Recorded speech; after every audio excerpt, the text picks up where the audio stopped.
राम कथा का भाग 4। राम का वन गमन। कोप भवन के घटनाक्रम की जानकारी बाहर किसी को नहीं थी। यद्यपि सभी सारी रात जागे थे। कैकई अपनी जिद पर अड़ी हुई, राजा दशरथ उन्हें समझाते हुए, नगरवासी राज्याभिषेक की तैयारी करते हुए। गुरु वशिष्ठ की आंखों में भी नींद नहीं थी। आखिर राम का अभिषेक था। दिन चढ़ने के साथ चहल पहल और बढ़ गई। हर व्यक्ति शुभ घड़ी की प्रतीक्षा में था। महामंत्री सुमंत्र कुछ असहज थे। महर्षि के पास आए। दोनों ने महाराज के बारे में चर्चा की। पिछली शाम से किसी ने महाराज को नहीं देखा था। कुछ लोगों के लिए इसका कारण आयोजन की व्यस्तता थी। महर्षि ने सुमंत्र को राजभवन भेजा। समय तेजी से बीत रहा था। शुभ घड़ी निकट आ रही थी। सारी तैयारियां हो चुकी थी। केवल महाराज का आना शेष था। सुमंत्र तत्काल राजभवन पहुंचे। कैकई के महल की सीढ़ियां चढ़ते हुए सुमंत्र को एक अनजान डर ने घेर लिया। अंदर पहुंचे, देखा कि महाराज पलंग पर पड़े हैं, बीमार, दीनहीन। सुमंत्र का मन भापते हुए कैकई ने कहा, चिंता की कोई बात नहीं मंत्रीवर। महाराज राज्याभिषेक के उल्लास में रात भर जागे हैं। वे बाहर निकलने से पूर्व राम से बात करना चाहते हैं। कैसी बात? सुमंत्र ने पूछा। मैं नहीं जानती। अपने मन की बात वे राम से ही बताएंगे। आप उन्हें बुला दिए। आप उन्हें बुला कर ले आए। दशरथ ने बहुत क्षीण स्वर में राम को बुलाने की आज्ञा दी। सुमंत्र के मन में कई तरह की आशंकाएं थी, पर वे उन्हें टालते रहे। राम के निवास के बाहर भारी भीड़ थी। लक्ष्मण भी वहीं थे। भवन को सजाया गया था। उसकी चमक दमक देखने योग्य थी। सुमंत्र को देखकर कोलाहल बढ़ गया। लोगों के लिए यह संकेत था कि राज्याभिषेक के लिए राम को आमंत्रित करने के लिए। सुमंत्र ने कहा, राजकुमार, महाराज ने आपको बुलाया है। आप मेरे साथ ही चलें। कुछ ही पल में राम वहां पहुंच गए। लक्ष्मण साथ थे। दोनों भाई विस्मित थे। वे राजश्री वस्तु में थे, सजे धजे। लोग जय जयकार करने लगे। पुष्प वर्षा होने लगी। राजकुमार समझ नहीं पा रहे थे कि महाराज ने उन्हें अचानक क्यों बुलाया, और लोग समझ रहे थे कि राम राज्याभिषेक के लिए जा रहे हैं। महल में पहुंचकर राम ने पिता को प्रणाम किया, फिर माता कैकई को। राम को देखते ही राजा दशरथ बेसुध हो गए। उनके मुंह से एक हल्की सी आवाज निकली, राम। उन्हें होश आया तब भी वे कुछ बोल नहीं सके। थोड़ी देर तक चुप्पी रही, असहज सन्नाटा। कोई कुछ नहीं बोला तो राम ने पिता से पूछा, क्या मुझसे कोई अपराध हुआ है? कोई कुछ बोलता क्यों नहीं? आप ही बताएं माते।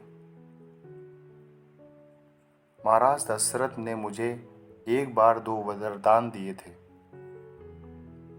मैंने कल रात वही दोनों वर मांगे जिससे वे पीछे हट रहे हैं। यह शास्त्र सम्मत नहीं है, रघुकुल की नीति के विरुद्ध है।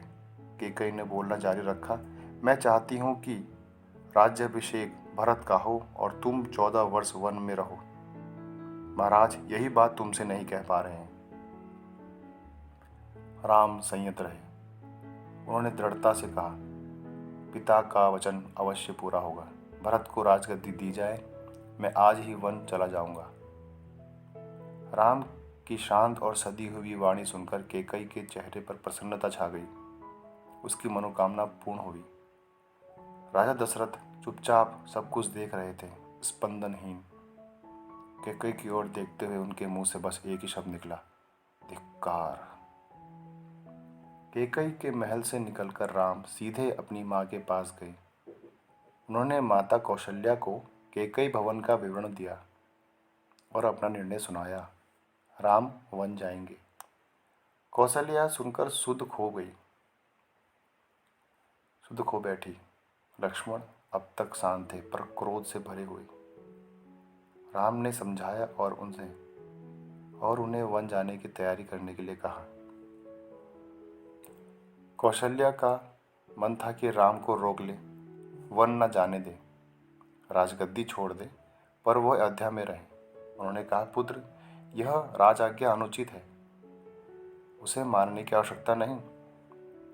राम ने उन्हें नम्रता से उत्तर दिया, यह राज आज्ञा नहीं नहीं माँ, यह पिता की आज्ञा है। उनकी आज्ञा का उल्लंघन मेरी शक्ति के परे है। आप मुझे आशीर्वाद दें। लक्ष्मण से राम का संवाद जारी रहा। राम ने वनगमन को भाग्यवश आया उलटफेर कहा। लक्ष्मण इससे सहमत नहीं थे। वे इसे कायरों का जीवन मानते थे। उन्होंने राम से कहा, आप बाहुबल से अयोध्या का राज सिंहासन छीन ले, देखता है कौन विरोध करता है। अधर्म का सिंहासन मुझे नहीं चाहिए, मैं वन जाऊंगा। मेरे लिए जैसा राज सिंहासन वैसा ही वन, राम ने कहा। कौशल्या ने स्वयं को संभाला, उठी और राम को गले लगा लिया। वे राम के साथ वन जाना चाहती थी। राम ने मना कर दिया, कहा कि वृद्ध पिता को आपके सहारे की अधिक आवश्यकता है। कौशल्या ने राम को विदा करते हुए कहा, जाओ पुत्र, दसों दिशाएं तुम्हारे लिए मंगलकारी हों, मैं तुम्हारे लौटने तक जीवित रहूंगी। कौशल्या भवन से निकलकर राम सीता के पास गए। सारा हाल बताया, विदा मांगी, माता पिता की आयु का उल्लेख किया, उनकी सेवा करने का आग्रह किया। कहा, प्रिय, तुम निराश मत होना, 14 वर्ष बाद हम फिर मिलेंगे। राम के वन गमन का समाचार तब तक सीता के पास नहीं था। राम को देखकर कुछ आशंका हुई, अनिष्ट की। राम ने विदा मांगी तो सीता व्याकुल हो गई, क्रोधित भी हुई। निर्णय पे प्रतिवाद किया। राम नहीं माने तो सीता ने उनके साथ जंगल जाने का प्रस्ताव रखा। सीता ने कहा, मेरे पिता का आदेश है कि मैं छाया की तरह आपके साथ रहूं।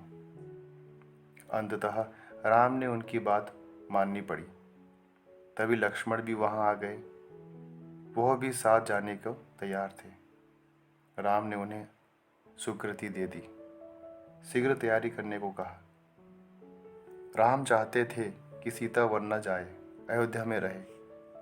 वे उनकी अनुमति दे चुके थे, फिर भी उन्होंने एक और प्रयास किया। सीते, वन का जीवन बहुत कठिन है, न रहने का ठीक स्थान, न भोजन का ठिकाना, कठिनाइयाँ कदम कदम पर। तुम राजमहलों में पली हो, ऐसा जीवन कैसे जी सकोगी? सीता ने उत्तर दिया, मुस्कुरा दी। उन्हें पता था कि राम अपने दिए हुए वचन से पलट नहीं सकते।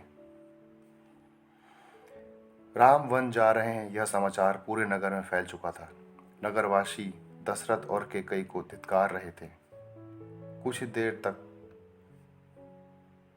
देर पहले जहां उत्सव की तैयारी थी, वहां उदासी ने घर कर लिया। सड़कें गीली थी लोगों के आंसुओं से। सबकी इच्छा थी कि राम सीता वन न जाएं। वे उन्हें रोकना चाहते थे पर बेबस थे। राम, सीता और लक्ष्मण जंगल जाने से पहले पिता का आशीर्वाद लेने गए। महाराज दशरथ दर्द से कराह रहे थे। तीनों रानियां वहीं थी, मंत्री आसपास थे। मंत्रीगण रानी कैकेयी को समझा रहे थे। ज्ञान, दर्शन, नीति, रीति, परंपरा सबका हवाला दिया। कैकेयी अड़ी रही। राम ने कक्ष में प्रवेश किया तो दशरथ के जीवन में थोड़ा संचार हुआ। वे उठकर बैठे और उन्होंने कहा, पुत्र, मेरी मति मारी गई है, मैं वचनबद्ध हूँ। ऐसा निर्णय करने के लिए विवश हूँ, पर तुम्हारे पास कोई बंधन नहीं। तुम मुझे बंदी बना लो और राज संभालो। यह राज सिंहासन तुम्हारा है और केवल तुम्हारा। पिता के वचनों ने राम को झंझोड़ दिया। वे दुखी हो गए, पर उन्होंने नीति का साथ नहीं छोड़ा। आंतरिक पीड़ा आपको ऐसा कहने पर विवश कर रही है। मुझे राज्य का लोभ नहीं, मैं ऐसा नहीं कर सकता। आप हमें आशीर्वाद देकर विदा करें।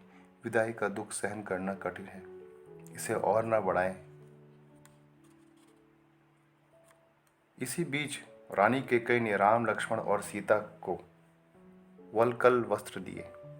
राम ने राष्ट्रीय वस्त्र उतार दिए, तपस्वियों के वस्त्र पहने। सीता को तपस्विनी के वेश में देखना सबसे अधिक दुखदायी था। महर्षि वशिष्ठ अब तक शांत थे। उन्हें क्रोध आ गया। उन्होंने कहा, सीता वन जाएगी तो सब अयोध्यावासी उसके साथ जाएंगे। भरत सूनी अयोध्या पर राज करेंगे। यहाँ कोई नहीं होगा, पशु पक्षी भी नहीं। एक बार फिर राम ने सबसे अनुमति मांगी। आगे आगे राम, पीछे पीछे सीता, उसके पीछे लक्ष्मण। महल के ठीक बाहर मंत्री सुमंत्र रथ लेकर खड़े थे। रथ पर चढ़कर राम ने कहा, महामंत्री रथ तेज चलाइए। नगरवासी रथ के पीछे दौड़े। राजा दशरथ और माता कौशल्या भी पीछे पीछे गए। सब रो रहे थे। सबकी आंखों में आंसू। पुरुष, महिलाएं, बूढ़े, बच्चे, जवान मिलों तक नंगे पांव दौड़ते रहे। राम यह दृश्य देखकर विचलित हो गए, भावुक भी। उन्होंने उनसे यह नहीं देखा जा रहा था। वे सुमंत्र को रथ को तेजी से हाँकने के लिए कहा ताकि लोग हार जाएं, थक कर पीछे छूट जाएं और घर लौट जाएं। राजा दशरथ रथ की दिशा में नजरें गड़ाए थे। खड़े रहे जब तक कि रथ आंखों से ओझल नहीं हो गया। रथ दिखना बंद हुआ तो वे धरती पर गिर पड़े। रथ दिन भर दौड़ता रहा। वन अभी दूर था। तमसा नदी के तट पर पहुंचते पहुंचते शाम हो गई। वनवासियों की ने रात वहीं बिताई। अगली सुबह वे दक्षिण दिशा की ओर चले। हरे भरे खेतों के बीच से गोमती नदी पार कर राम, सीता और लक्ष्मण सई नदी के तट पर पहुंचे। महाराज दशरथ के राज्य की सीमा वहीं समाप्त होती थी। राम ने मुड़कर जन्मभूमि को देखा, उससे प्रणाम किया और कहा, हे जननी, अब 14 वर्ष बाद ही तुम्हारे दर्शन कर सकूंगा। शाम होते होते वे गंगा के किनारे पहुंच गए। श्रृंगवेशपुर गांव में निषाद राजगुर ने उनका स्वागत किया। राम ने रात वहीं विश्राम किया, गुहराज के अतिथि के रूप में।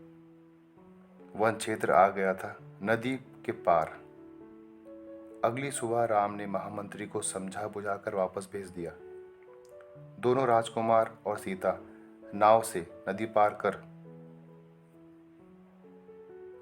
की और तट के दूसरी तरफ सुमंत्र तट पर ही खड़े रहे। वनवासियों ने उस पार उतरने तक सुमंत्र वहीं खड़े रहे। इसके बाद वे अयोध्या लौट आए। सुमंत्र का खाली रथ अयोध्या पहुंचा तो लोगों ने उन्हें घेर लिया। वे राम के बारे में जानना चाहते थे। सुमंत्र बिना कुछ बोले सीधे राजभवन गए। राजा दशरथ कौशल्या भवन में थे, बेचैन। सुमंत्र की प्रतीक्षा में उन्होंने कहा, महामंत्री राम कैसा है?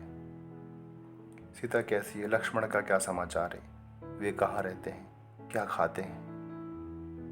सुमंत्र की आंखों में आंसू थे। उन्होंने एक एक कर राजा को सभी प्रश्नों का उत्तर दिया। सुमंत्र को पता था कि दशरथ को इन उत्तरों से संतोष नहीं होगा। महाराज की बेचैनी बढ़ती ही जा रही थी। वन गमन के 6ठे दिन दशरथ ने प्राण त्याग दिए। राम का वियोग उनसे सहा नहीं गया। दूसरे दिन महर्षि वशिष्ठ ने मंत्री परिषद से चर्चा की। सबकी राय थी कि राजगद्दी खाली नहीं रहनी चाहिए। तय हुआ कि भरत को तत्काल अयोध्या बुलाया जाए। घुड़सवार दूत रवाना किए गए, इस आदेश के साथ कि अयोध्या की घटनाओं के संबंध में मौन रहना है।